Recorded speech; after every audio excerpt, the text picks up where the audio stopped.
Are you familiar with David Bendeth? The guy is a very well-known producer who is responsible for doing a lot of the bands around the 2000s era. So like Paramore, Breaking Benjamin, Papa Roach, whether you guys like those bands or not, it's not relevant. The point is, the dude knows how to record stuff and make it sound very good. I was watching a video he dropped recently where he was basically talking about the worst thing that he has to deal with all the time. And it echoed a lot of things in my head because this is always stuff that I talk about with you guys that's my least favorite thing ever. And what is that? It's a drummer hitting the cymbals too hard. Now, the problem with drums as an instrument in general is that there's a lot of things that are out of your control as the mix engineer that will make your job impossible, will make the band's recording sound way worse, and it's all in the hands of the drummer. How hard he hits the cymbals determines so much. Now, why is that? Well, first, let's let David Benda talk about it, and then I'll mention it. But this is the number one problem with why you can't make your mix sound good, and it's not really in your control. Now, David Bendeth, like I said, he knows what he's talking about. So fair use for teaching purposes, fair use for teaching purposes. The biggest problem that we're going to have, that we always have, is every time somebody hits a cymbal, you have to understand it goes into the kick drum microphones, into the tom-toms, and into the snare. So you got to be really careful that the drummer doesn't hit too hard, because you can end up with a hi-hat, for example, that's louder than a snare drum because it's bleeding into the room.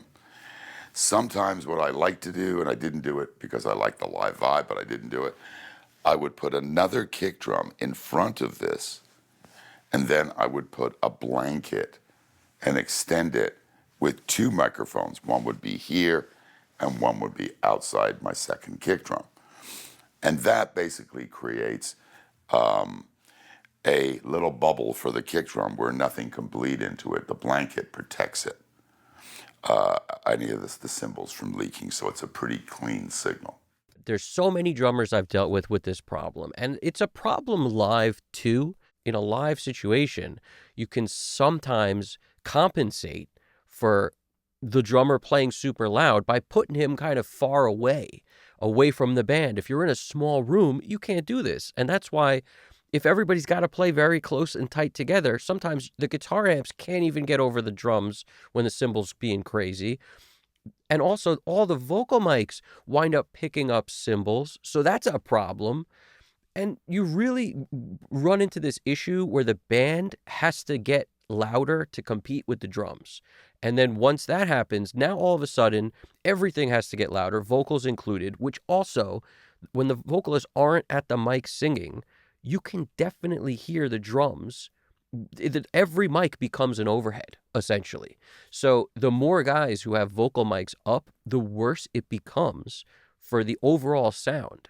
And then you wind up having to do things like, if you have the ability to gate those mics, you might, but that doesn't always work out good. And the reason it doesn't work out well is because if the singer decides he wants to sing quietly, like a lot of these guys, they'll sing powerfully a lot of times, but a great live singer does kind of a thing that Mick Jagger does, where they're always projecting a lot. And as a result, you always are going to hear everything they're saying all the time. There is no really quiet volume thing, because on a stage, you lose the quiet volume.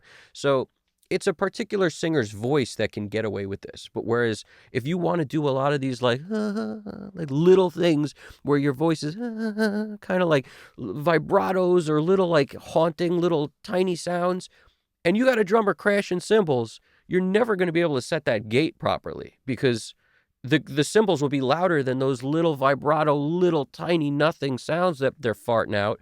They could be great, those little effecty sound things, but you'll never really hear them because the cymbals will be so loud that they'll be louder. So you can't set the gate right. The gate's going to chop those things off, or you're gonna hear all the cymbals as if it's not gated at all. So in a lot of cases, you just can't use the gates because it winds up making the singer sound unnatural when it cuts off that quiet part of their voice. You can only really do it if they look at it like, when I'm at the mic, I have to project because I'm in a live situation. I don't really have another option.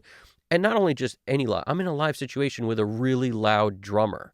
Because if the drummer plays quietly, now all of a sudden this stuff doesn't even matter. The best drummers, in my opinion, hold back on the cymbal. They have to, and they're hitting everything else harder. And the reason is what David said. Those cymbals get into the snare mic, the tom mics, the kick mics. They're everywhere. They will always be everywhere. So as a result, the first thing you have to do when you're mixing to get control of these gnarly cymbals all over the place, the first thing you have to do is use gates on the drums to get rid of that excess. Now, there's sort of all these ways to deal with this. Another thing people do in a mixing situation, you can add samples for the purpose of this specifically, because the sample has no cymbal in it. You use the sample to kind of make up, some of the drum sound, because now all of a sudden, let's say it's 50-50, your real sound and your sample. Well, at least now 50% of the sound has no cymbal. So if the other 50% has a bunch of cymbal that can't be removed even while gating, you're doing better. So if you can take down, let's say, half of that real sound and take down like the cymbal on half of it, well, now at least you only got 25% of the sound with some cymbal bleed. The other 25, let's say, is good, and then 50% of the sound is the sample with no cymbal. So at least now we're dealing with something that we can manage. The first thing you have to do is get rid of that problem. Otherwise, every single live mix you do, the cymbals will be too loud. You'll have lead cymbals. It's a very common thing. I may even show you a recording that was done not that long ago by a band playing live with a drummer playing loud cymbals, and essentially, when someone in the band tried to put that together, who happened to be the drummer, their mix sounded crazy because the cymbals it was lead cymbals. It's like, welcome to the band. We have a lead cymbal, and that's lead vocalist is secondary to the lead cymbal. Lead guitarist secondary to the lead cymbal. Lead cymbals, guys. Nobody wants to hear that. Maybe the drummer does, but that's it. Now, the other thing you should keep in mind is the reason this gets so out of whack is because, drummers are used to seeing their idols, and their idols are in big major bands playing arenas. If you play outside or at an arena, all of a sudden now the reflection from the cymbal is not such a big deal.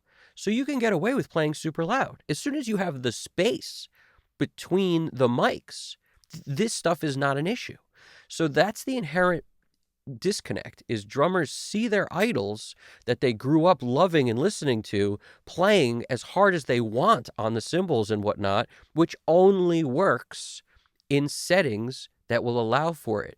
When you're on your way to being a band that might be playing an arena or something, you can't do that in small rooms. You can't do it even while you're recording, because like David's saying, it's really about the fact that it always gets into everything. And it's also a symptom of the fact that it has nowhere to go. So the smaller the room, the worse this becomes as a problem.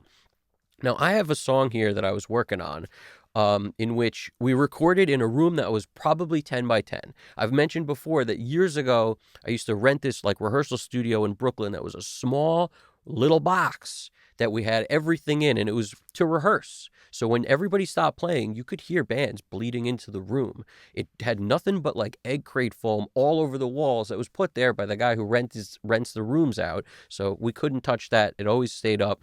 And the cymbal extends even beyond where that egg foam does anything. So as a result, when the drummer hits the cymbals hard and you have big cymbals, see, this was another thing that at the time I recorded stuff, I never really thought about, because you learn as you go. And this for me was a long time ago, so I didn't know this. But it's not enough for you to even tell the drummer to lay off the cymbals a little bit. You should say that, but that's not even enough.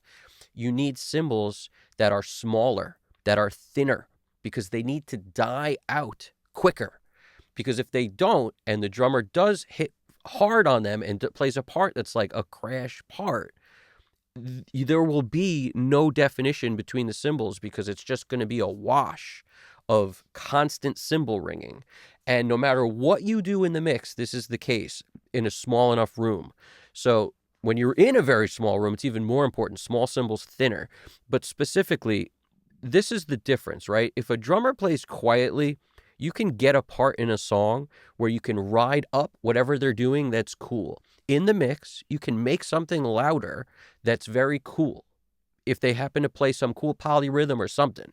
If they play too loud all the time, you are just dead in the water. There's nothing you can do to recover that. In this song, in the second verse, the drummer's playing this cool like polyrhythm thing on the ride, and it's just very cool. And when I did the original, like the first mix I made of this, I sent it out to the drummer to approve or not, because like he's on it, and you know I want him to like it, so I send it out to him, and he basically brought my attention to this thing he did, which I at first didn't even really feature at all. Whereas it is cool. He wanted it to be heard. So I said, no problem. I brought it up. Let me show you what I'm talking about.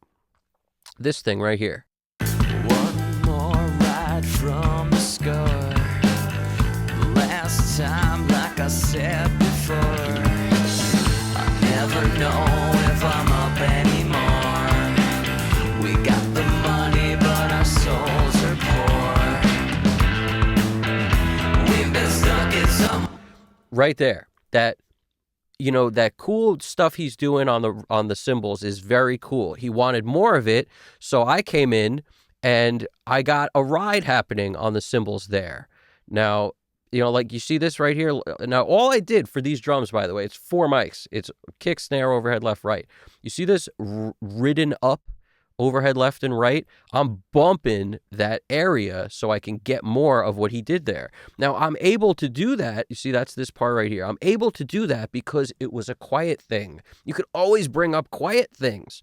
It's never an issue. Whereas as soon as we get to the part in the song, like later on, where this thing really starts to get heavier a little bit, the drummer goes to a crash part. Now, here's some things you could be doing that'll be ruining it, but I'll play you that part also. But if you put compression too much on cymbals, you're dead in the water also, because that will make it where it will become a constant whoosh whoosh.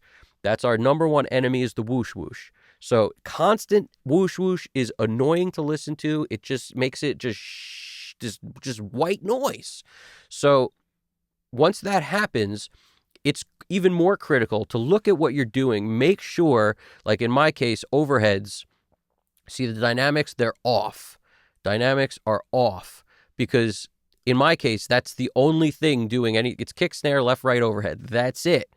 And a lot of this is because at the time this was recorded, it was recorded on an M-Box 2 Pro with 4 inputs. You know, at that time, I had nothing else. So even though it does have a digital in too, I could have, if I had another converter of some kind, I could have thrown it into the digital part and gotten like another 2 channels out of it.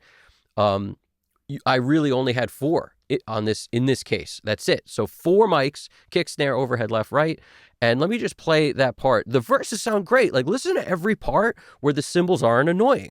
Stuck in someone else's veins. We've been stuck in someone else's veins.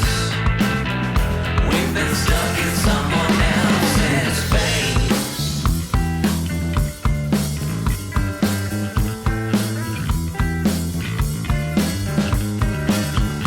Once more tricked by a lure. Now, the cool thing about that is once he goes to this hi-hat part, it's manageable because there's not too much compression. Now, if you have too much compression on a mix bus or something, this could also be a problem, because it'll bring it up the same as it would if it was on the tracks. But in my case, you know, I'm hitting A, B, C, D. This is the track right here that is getting the drums. So let's see what's going on this thing, because it gets all drums and bass.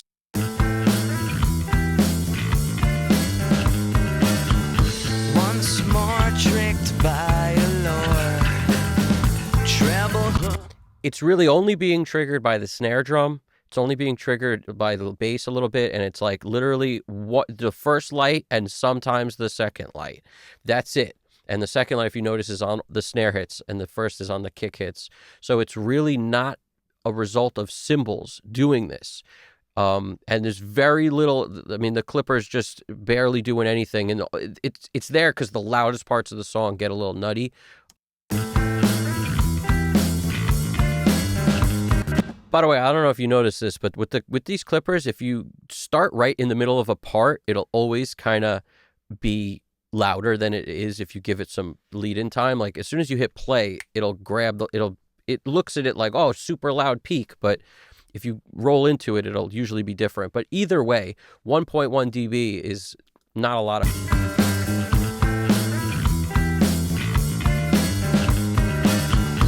Once more tricked by a lure, treble hook and I cannot recover. Thought I would, but I haven't discovered what I found in you in another. It's like you're stuck in someone else's face. It's like you're stuck in someone else's face. It's like you're stuck in someone else's face. It's like you're stuck in someone else's face. So just a couple dB of compression on the mix bus here with this. We're not hitting the mix head particularly hard, but I've got that on here prior to this, and the mix head has some compression in it. I love that plugin. It's like you're stuck in someone else's face. It's like you're stuck. This part of the song is a spot where the drummer's doing a lot of crashes, and I looked at this like I'm battling the crashes because the crashes are obnoxious. Like it's not clean crashes because the cymbal was too big, because it was too dense, like it wasn't a thin, because the room is very small, so the non-holding back on the cymbal part does play a part also. Like there's just so much to why this is like not clear. And the worst thing you could do is make that louder as far as I'm concerned. So it became a battle to make this work on that part alone. Like I want to ride the energy if I can, but not when it just sounds like there's no definition between cymbal hit to cymbal hit. You know, so if this was a quiet part and you could hear the definition, I could raise it up. And then the drums in the overheads would be the dominant force. So by raising it up, we'd get the right amount of cymbal. It would sound nicer, but it is what it is. You know, you make best of what you can. The way to combat it, like I said, is don't do too much. Now, in my case, I'm doing a little on the distressor and about, a dB and a half ish on the gold clip. So it's not that much. I'm not hitting it that hard. And then as you saw, the bus comp is set 1.5 to 1, super low ratio. And it was doing like 2 dB, something like that. So, I'm keeping this stuff kind of light. The Pro L2, let's see how much it's probably not. Recover. Thought I would, but I haven't discovered what I found in you in another. It's like you're stuck in someone else's face. It's like you're stuck. So as you can see, it's 1.8 dB of gain reduction at the loudest. Maybe it said 2 right where I hit play. It's just like all these things you notice. You got to give it pre-roll to actually get an accurate reading. If you just hit play, it'll be the loudest thing at that second you hit play, wherever that is, if it's not a quiet part. So somewhere, 2 dB or less on the gain reduction on that thing is fine, right, on the Pro L2. And the CG2, in this case, is doing a decent amount. I mean, in terms of a little bit of density, but I was cranking loudness up a bit, so because it felt like it was doing it more naturally, which is one of the reasons I like this plugin so much, is because without being destructive, you can take the loudness up on that plugin if you want to get a little more volume out of it. And I usually just, if it starts to fall apart, I'll back down a little bit. But like that's where you kind of take it up till it falls apart and take it down a bit. But in this case, that felt like it just worked for me. And we're super loud. I mean, -7.2 LUFS is the print of this. So it's very loud. Does it need to be that loud? Maybe not, but it still maintains dynamics for me, and you can kind of see it in the waveform. And another thing I always do, if a song calls for it, is like, take the verse down a little bit. See how it says negative 0.9? So that this is on my mix bus, and when you do it on an auxiliary bus in Pro Tools, this is all post-processing. So that means I'm not raising or lowering the amount into these plugins. It's after. Now, if I did it on the master, which so many people get wrong, by putting the master and putting your plugins on this, if you were to automate this here, that's not the same as if you do it here, because if you did it here, it's taking less signal into whatever you have on here, which means you're sending less signal into your compression, less signal into your limiter, less signal down this whole chain. So that's why you can't do this here. It's not the same. You know what I'm saying? Whereas I put, if anything, one plug in here, usually some kind of saturation, if I'm going to use saturation at all. But I experimented with a lot of different things on this song. This was one of these where I did a lot of tests on. I had heat on at one point, and I realized it's just making things more blurry, so I bypassed it. It's off. I had, all sorts of different. Gold clip was on here at one point, like before the limiter. Didn't like it. It sounded okay on that second bus, this B bus, but it doesn't sound good anywhere else.